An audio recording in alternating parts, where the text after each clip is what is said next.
Egan Evansa Yuda Amuriel, biasanya dipanggilnya Egan, Pak Egan. Ya. Saat ini memang saya sebagai dosen kewirausahaan di Prodi Kewirausahaan UPN Veteran Jawa Timur, sekaligus memang diminta sama teman-teman juga untuk wawancara di sini sebagai juga pelaku usaha juga.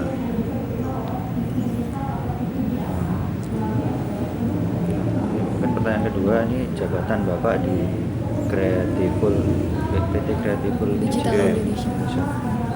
Ya, jadi ada beberapa memang usaha yang memang saya jalankan, Pak Mas. Memang sebelum saya ngajar pun itu juga sudah memang basicnya memang usaha sendiri. Ya.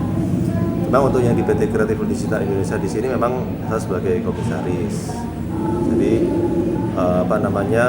memang tugasnya apa? Fungsinya lebih mengawasi jalannya perusahaan, ya, mengawasi, mengevaluasi, termasuk juga mengontrol jalannya perusahaan. Pak Egan di PT Creatiful Digital Indonesia ini sudah berapa lama Pak menjadi komisaris, menjabat sebagai komisaris? Ini tuh usaha ini sudah berjalan sekitar 2 tahun. Cuma secara legalnya itu tahun 2021. Sudah 1 tahun. 1 tahun ya.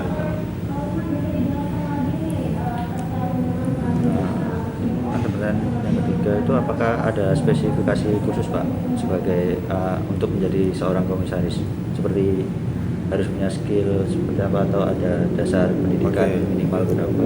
Prinsipnya gini sih, komisaris itu kan hanya komisaris, direktur itu kan satu sisi juga kan itu kan memang dimasukkan ke dalam akte perusahaan, Mas. Ya, dalam akte perusahaan itu memang ditentukan siapa yang akan melaksanakan atau jalannya perusahaan dan siapa yang di balik layar itu. Otomatis ketika kita memutuskan siapa direktur, siapa komisaris, ya pasti tidak hanya sekedar skill hard skillnya aja, tetapi juga termasuk managerial skill dan juga leadershipnya juga. Jadi intinya apapun itu, mau posisi apapun ya tidak hanya sekedar hard skill atau technical skill ya, tapi tadi leadership maupun juga managerial skillnya juga. Dan selanjutnya itu, selama Bapak menjadi komisaris ini, apakah ada kendala Pak selama melaksanakan Kalau pekerjaan? kendala pasti ada. Dan bagaimana Bapak cara mengatasinya? Baik, jadi kalau misalnya kendala apapun, mau komisaris kayak atau mau direktur atau apapun itu pasti ada kendala. Karena memang tugasnya mengawasi, memastikan bahwa target itu tercapai, perusahaan itu berjalan dengan baik. Ya, kendala-kendala itu misalkan antara lain target tidak tercapai, ada permasalahan di klien, ya, ada beberapa miskomunikasi antar tim, seperti itu. Kurang lebih seperti itu. Jadi tanggung jawab yang diemban itu bagi komisaris itu hampir sama seperti direktur, Pak?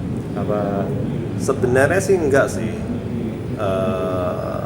Dibilang apakah sama persis, tidak. Karena memang secara pelaksanaan di lapangan itu lebih banyakkan adalah di bagian direksinya. Jadi kalau saya pribadi lebih banyak di belakang layar. Cuma sesekali memang saya harus menghadapi situasi-situasi tertentu yang memang saya harus masuk ke dalam sebuah lapangan itu. Jadi Bapak pernah masuk langsung turun ke misal di pemasaran atau di produksinya itu? Betul.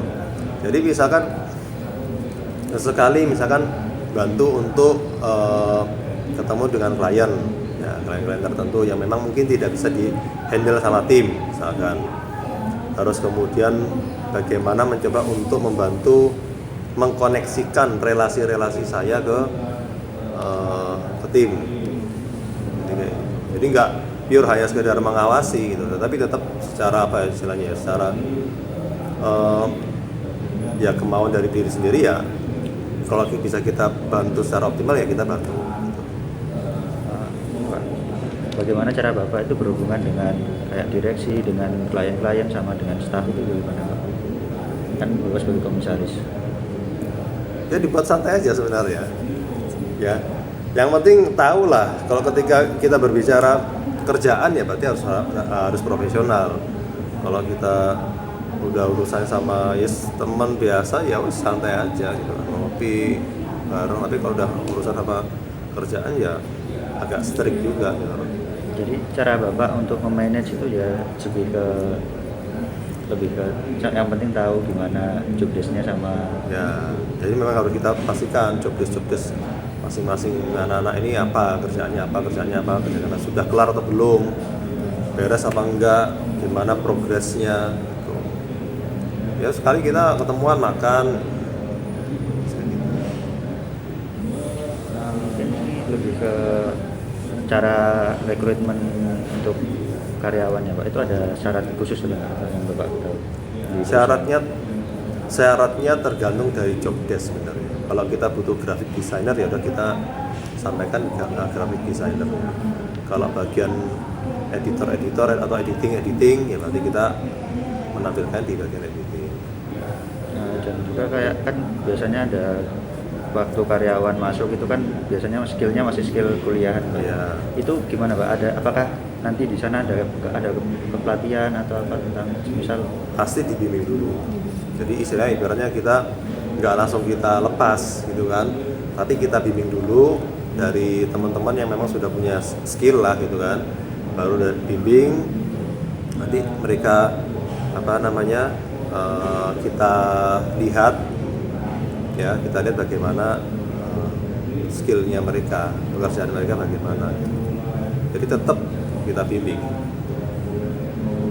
Jadi antar karyawan itu tetap masih dibimbing.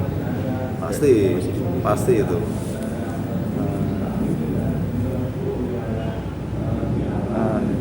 Gimana?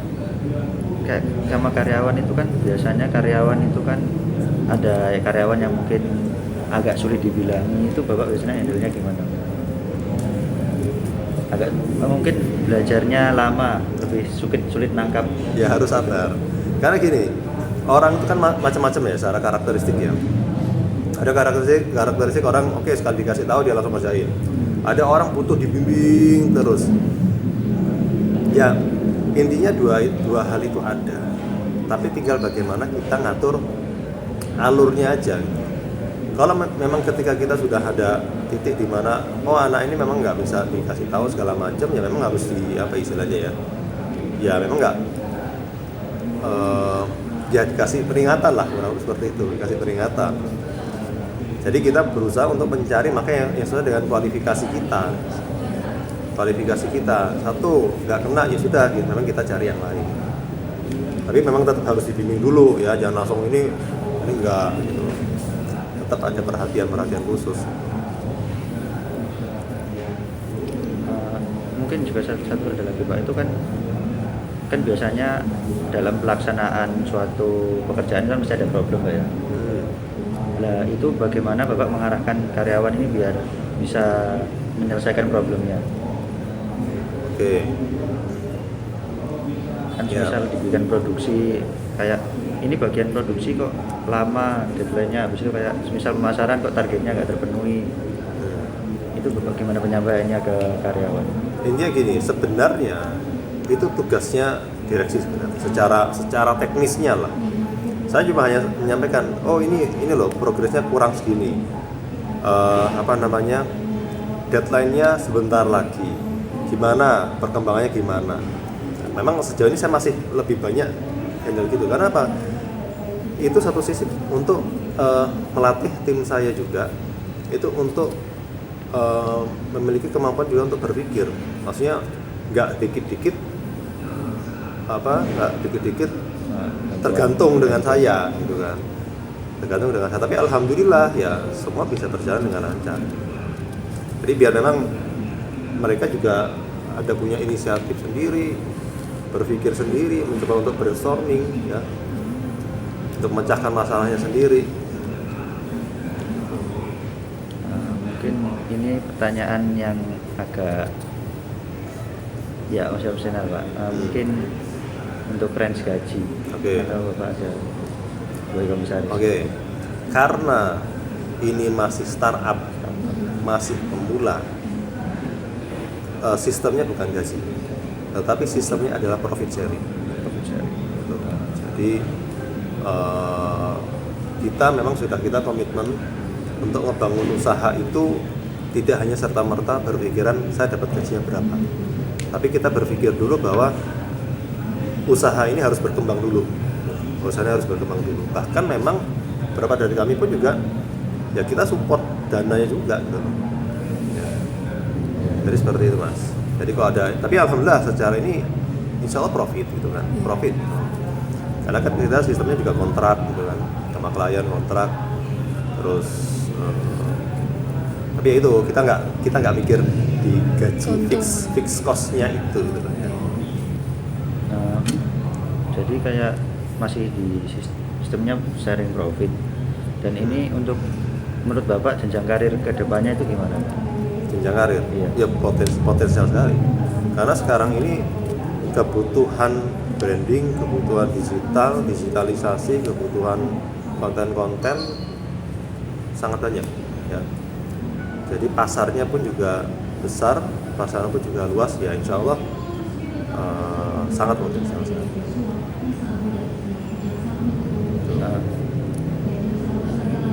Mungkin ini Pak, target Bapak sebagai komisaris itu untuk saat ini apa? Targetnya? Ya. Perbesar omset dulu. Perbesar omset dulu aja. Perbesar omset, perkuat tim, perkuat sistemnya, ya. Sambil jalan kita juga memperluas klien lah. Jadi ini sudah ada kayak investasi di perusahaan Bapak sudah bisa? Investasi lebih tepatnya pendanaan aja, tetapi bukan investasi. Belum di arah investment. Ya. Dan memang gini, untuk kita mau mencari investasi, itu nggak salah-salah, ada hitungannya. Jadi kalau sekarang kita menilai, oke, dari pendanaan saja cukup. Jadi kita masih belum ke arah situ. Nah, mungkin ini kayak apakah ada reward Pak? Misalkan ini semua target sudah terpenuhi, itu apakah ada reward untuk staff-staff atau untuk Bapak? Atau Mungkin bagi cuma Bapak saya sendiri pribadi? atau Ya. staff-staffnya. Kalau saya pribadi, Ya. untuk sementara saya nggak pikir itu dulu. Tetapi kalau untuk tim, oke, nggak masalah. Minimal oke lah secara persentase, secara biar guyup, makan-makan gitu-gitu. Mungkin kalau boleh tahu sekarang stafnya jumlahnya berapa ya Pak? Oke, jadi kita bagi ada yang yang tim inti sama yang lepas. Ya, karena kita kan melihat bahwa kita belum bisa secara fix cost-nya dalam jumlah besar. Ya. Jadi sejauh ini tim inti kita ada 4 orang. Kalau tim lepas kita itu kurang lebih ada sekitar 5-7 orang anak. Itu. Jadi lepas itu maksudnya kita Nggak terikat gitu. per project lah. Per project. Berarti untuk mekanisme kerjanya apakah semuanya full WFO atau ada yang WFH seperti yang project tadi? Oke. Karena sistemnya project dan memang bisa di handle di mana saja. Jadi memang kebanyakan rata-rata di rumah masing-masing lah. Bahkan ini ada tim yang juga dari Banyuwangi, ya, yang di Malang juga ada. Jadi kita pun juga rutin untuk Discord ya, meetingnya lewat Discord. Jadi nggak harus tatap muka, sesekali aja kita tatap muka. Gitu. Jadi lebih fleksibel secara untuk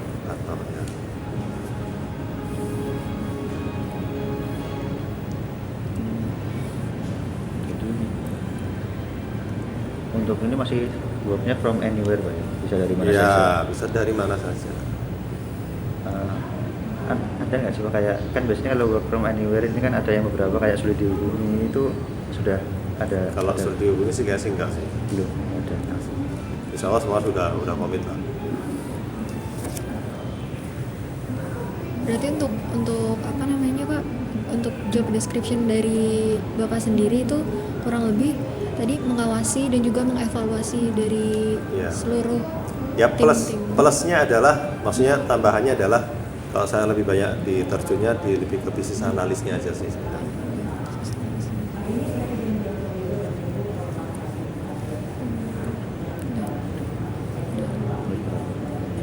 Oke. Oke, sudah. Baik. Baik, Bapak, terima kasih sudah berkenan waktunya Ya. untuk mewawancarai untuk tugas kami. Oke. Terima kasih Pak. Ya sama-sama. Maaf sudah merepotkan Pak. Terima kasih banyak. Iya. Mohon maaf. Saya menunggu waktunya. Kapan